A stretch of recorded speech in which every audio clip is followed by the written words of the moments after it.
Hi friends, बहुत बहुत स्वागत है आपका आपके चैनल यूजी से नट दर्पण में। तो मैं बता दूं कि मुझे 40 प्रश्न याद है, तो मैंने लिख लिया है। ठीक है। अब मैं टाइप, आपको पता है टाइप में नहीं कर पाऊंगी। परिस्थिति भी ऐसी नहीं कि मैं क्वेश्चन को टाइप करूं। तो मैंने यहाँ पे लिख लिया। मैं आपको बता रही हूँ कौन कौन से क्वेश्चन आए थे। जो लोग नए मित्र हैं और पेपर नहीं दे पाए हैं, तो उनको इसका आंसर आप देखते रहना। मैं क्वेश्चन बताती हूँ। पहला प्रश्न मुझे याद है था कि अतीत सुखों से दुख क्यों भविष्य, मतलब ऐसा करके एक था क्वेश्चन जो सिंहरण का है। ये स्कंदगुप्त नाटक का कथन था। ठीक है। इसका राइट आंसर सिंहरण होगा। ये प्रीवियस क्वेश्चन है, प्रश्न ये आया हुआ है। दूसरा प्रश्न मुझे याद है कि हिंदी साहित्य के आलोचनात्मक इतिहास का विकास क्रम बताना था। जैसे कि आचार्य शुक्ल का कब से कब स्टार्ट होता है, आदिकाल का और आधुनिक काल तक का। तो वैसे ही हिंदी साहित्य के आलोचनात्मक का डॉक्टर राम कुमार वर्मा का ये इतिहास है। और इसका क्रम पूछा गया था। इसका स्टार्ट आदिकाल से लेके आधुनिक काल का क्रम क्या है, ये पूछा गया था। एक प्रश्न मुझे याद है, बघेली बोली की उत्पत्ति के बारे में प्रश्न था। अर्धवाग्धी समास से रिलेटेड प्रश्न थे। बहुब्रीहि समास, द्वंद्व समास, अव्ययी भाव समास समास और बहुब्रीहि, ऐसा कुछ तीन चार समास थे जो कि बहुत ही सरल थे। तमस उपन्यास के पात्रों से प्रश्न था। एक प्रश्न था इकाई 3 से कल्पना सिद्धांत को लेकर के प्रश्न था। ठीक है। कि कॉलेज ने कल्पना को दैवीय ईश्वरीय शक्ति से उत्पन्न कुछ सृजन करके माना है। उन्होंने माना है दो कल्पनाएं होती हैं, मुख्य और गौड़। एक दो आठ टॉपिक और थे, लेकिन इजी था। ठीक है। थोड़ा सा आप दिमाग लगाए होंगे तो आप सबका राइट क्वेश्चन हुआ होगा। एक प्रश्न था तुलसीदास पर आधारित आलोचकों के कथन से।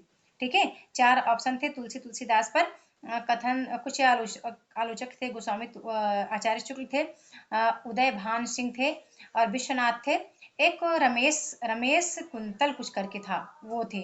इनका हमें बताना था क्रम लगाकर, सही जुड़े मिलान करके। एक प्रश्न था इकाई 6 से उपन्यास का क्रम लगाने के लिए आया था, जिसमें राग दरबारी था, मैला आंचल था, आपका बंटी था, मानस का हंस था। ठीक है।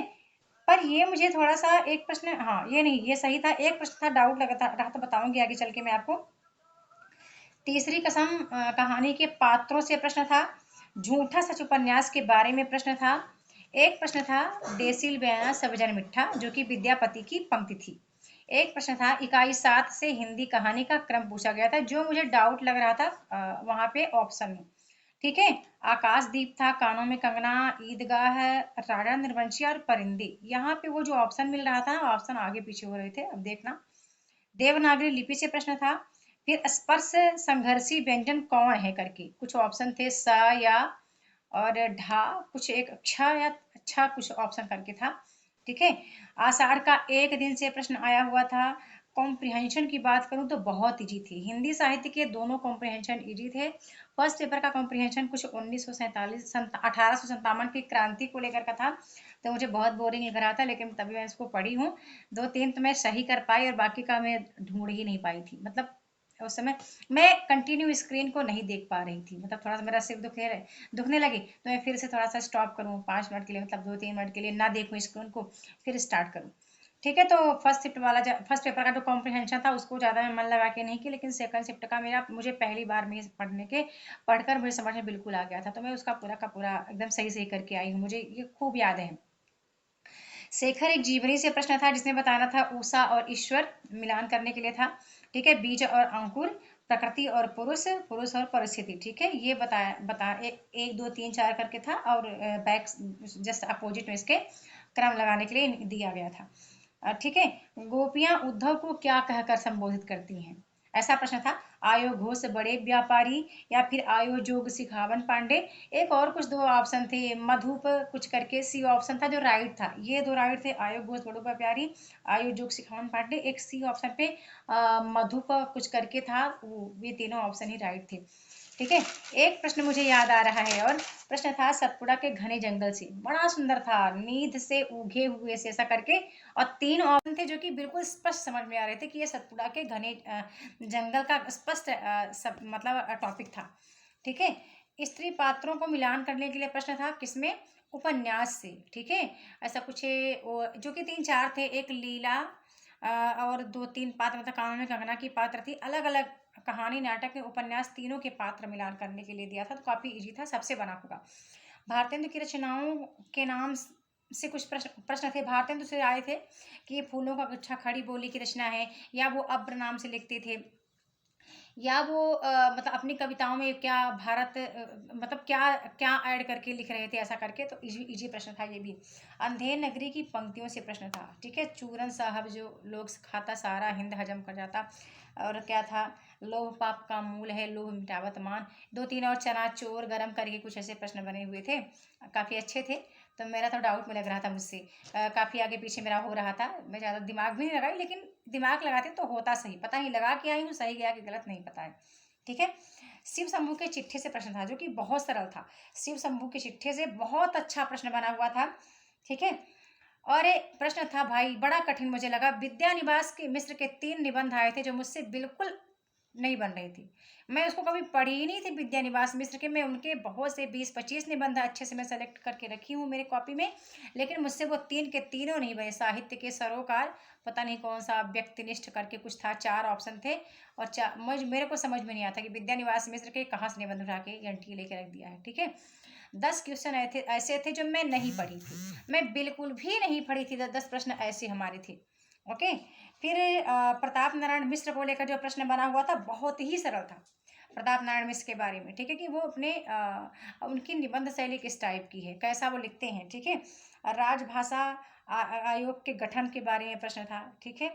एक प्रश्न था कबीर के बारे में, कबीर के बारे में इतनी सरल पंक्ति थी जहां पूछा गया था नर्द का आशय क्या है, तो आत्मा उसका राइट आंसर होना चाहिए, ठीक है। बहुत सुंदर प्रश्न था। एक चंद दायन के बारे में प्रश्न था कि प्रथम अवधि की रचना कौन सी मानी गई है। नाखून क्यों बढ़ते हैं, निबंध से प्रश्न था। एक प्रश्न था, आपको बताना चाहूंगी, एक प्रश्न और हमारा था कि प्रश्न बना था हमारा भारत दुर्दशा से, भारत दुर्दशा के बारे में भारतेंदु क्या बोलना चाहते हैं, मतलब क्या क्या कहना चाहते हैं, अपनी अपनी कुछ वेदना व्यक्त करना चाहते हैं, या फिर भारत दुर्दैव और भारत एक और कोई पात्र है उसके माध्यम से भारत की जो मनोदशा दिखाना चाहते हैं भारत दुर्दशा नाटक के माध्यम से। तो एक ये प्रश्न था, ठीक है। मुझे टोटल मिला के 35 क्वेश्चन है जो मेरे संज्ञान में मुझे याद है, याद में अभी और करती रिवाइज करती तो होता, पर थोड़ा सा मतलब स्वास्थ्य भी सही नहीं था, और सुबह सुबह का निकल जाना घर से। अब मैं आपको अपनी प्रॉब्लम बताती हूँ भैया, इतनी बड़ी समस्या होती, हमें जाना किसी और रास्ते से था, हम चले किसी और रास्ते से गए, ठीक है। अब हम 40 किलोमीटर दूर चले गए, बहुत ज़्यादा, मैहर चले गए थे, हमें जाना था सतना, ठीक है। अब जब हम 40 किलोमीटर दूर गए तो हमने कहा यार ये तो रोड है नहीं सतना वाली जहाँ हमें जाना है। फिर हम लोग फिर 40 किलोमीटर पीछे आए, और हम पीछे आए तो हमारे गाड़ी का पेट्रोल ही खत्म हो गया। ऐसे विपत्ति, वहां बज गए 8:15 हो गए थे। हम 8:15 पर हम अपने सेंटर से 40 किलोमीटर दूर थे, ठीक है। अब मैं बार बार लड्डू गोपाल का, कान्हा जी का नाम लिए जा रही थी कि अब मैं लगता है सेंटर पे नहीं पहुंच पाऊंगी, अब कैसे पहुंचूंगी मुझे पता नहीं था। फिर श्रीमान जी गए हैं, पैदल गए हैं 1 किलोमीटर, और जाके पेट्रोल भरवा के लाए हैं, पैदल गए हैं, पैदल लेके आए हैं, तो हमारी गाड़ी स्टार्ट हुई है, तब जा करके हम ट्रेवल किए हैं।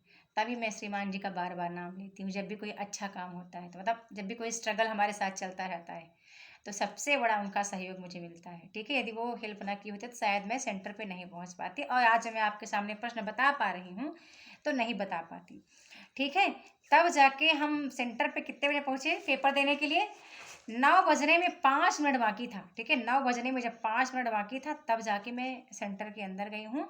गेट वगैरह सब बंद थे, थैंक गॉड कि क्लोज नहीं कर दिए थे अच्छे से, ठीक है। मैं भागते भागते गई सेंटर पे, और जी भी खूब वो मतलब खूब ऐसा फील हो रहा था कि कुछ नहीं याद आएगा, लगा कि पेपर हॉल में जाऊंगी तो कुछ मुझे याद ही नहीं आएगा, मैं क्या करूँगी, मैं कैसे आंसर करूँगी, ठीक है। 5 मिनट बैठी, रिलैक्स फील की, और इसके बाद फिर मैं जब मतलब बैठा दिया गया मुझे, तो गया तो सब अपना अपना सुंदर बैठे हुए थे, मैं सबसे लास्ट में, कोई नहीं, सुनसान मोहल्ला पूरा मेरा कॉलेज, ठीक है। तो फिर पेपर मिला कंप्यूटर स्क्रीन पे, उसको थोड़ा रिलैक्स से देखती गई, फिर जितना बन रहा था, मतलब ऐसा केवल 10 या 15 प्रश्न होंगे जिसको मैं नहीं जानती थी, बाकी ऐसा कोई प्रश्न नहीं था जो मुझे मैंने पढ़ा ना हो, सब कुछ मैंने पढ़ा था। और मैं आपको यही बताना चाहती हूँ, कॉन्सेप्ट नहीं पढ़ेंगे तो कभी एग्जाम क्वालिफाई नहीं होगा। नेट का एग्जाम या तो आप सपना छोड़ दीजिए बंधुआ, नेट का एग्जाम आप कैसे सपना ना देखिए कि हम केवल प्रश्न प्रीवियस क्वेश्चन हम लगा लेंगे तो हमारा एग्जाम क्वालिफाई होगा, नहीं हो पाएगा। प्रीवियस क्वेश्चन से कहाँ आए थे, इतना कठिन प्रश्न बना था, उनसे क्या बोलते हैं, आवारा मसीहा से, ठीक है, शरत चंद्र के बारे में। जो मैं शरत चंद्र का आवारा मसीहा मैं पूरा पढ़ ही नहीं पाई हूँ, तो मैं खुद डाउट में थी। वो मुझसे खुद मैं लगा के ऐसे आई हूँ, मतलब कि पूरा वही तुक्का मार करके, ठीक है। उनसे प्रश्न कॉन्सेप्ट में आया था, ठीक है। कुछ और एक दो निबंध हैं जो कि कॉन्सेप्ट वाले प्रश्न थे, निबंध के अंदर से प्रश्न आए हुए थे, वो मुझे याद नहीं आ रहे हैं। जब भी मुझे याद आएंगे तो मैं आपको मैं बताऊंगी, ठीक है। इतने प्रश्न मुझे याद आ रहे थे, तो मुझे लगा कि जो लोग नई पहली बार एग्जाम देंगे तो उनको कैसे पढ़ना है, ठीक है। शिव शंभू की चिट्ठी में पहला शिव शंभू जो है वो कल्पित पात्र है, मुझे याद था, क्योंकि इसको मैं कई बार पढ़ चुकी हूँ निबंध को। और काफ़ी सारी चीज़ें हैं जो मतलब मुझे बहुत बहुत सरल लगी, मुझे खुशी फील हो रही थी कि जब पेपर देने में एक भी मुझे ये नहीं लिख रहा था कि पिछले 20-25 दिन तो मैं किताब को छुई ही नहीं हूँ, मैं रिवीजन भी नहीं की हूँ, तो मैं क्या करूँगी।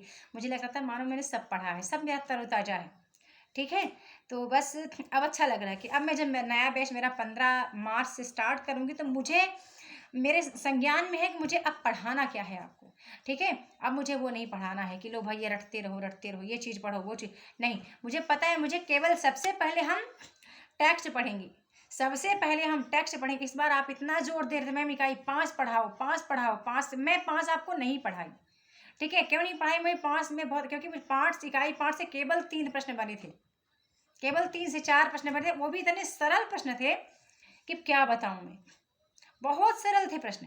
एक वो मसाही चुआ ऐसे के माघई कस चुआई कुछ वर्षा के बारे में था। उनकी जायसी की पंक्ति आई थी, मैं उसको पढ़ी भी थी, मुझे याद थी वो पंक्ति, ठीक है। तो बहरहाल ठीक है, मिलते हैं नेक्स्ट वीडियो में। अब आप मुझे कमेंट करके बताना, आप ढेर सारा कमेंट करना कि आपने कैसे किया, आपको कितने क्वेश्चन याद है। यदि याद होंगे तो आप कमेंट में लिख भी देना, और वीडियो को लाइक करना है, ढेर सारा शेयर भी करना है। अब ठीक है, ज़्यादा बोलना ठीक भी नहीं है मेरे लिए। ओके, तो मैं स्टॉप करती हूँ वीडियो को, और मैं टाइप करके नहीं ला पाई क्योंकि टाइपिंग करने का वक्त भी नहीं था, और मैं कर भी नहीं पाती टाइप, इसलिए मुझे लगा कि मुझे ऐसे ही आपको बताना चाहिए, ठीक है। बहुत बहुत धन्यवाद।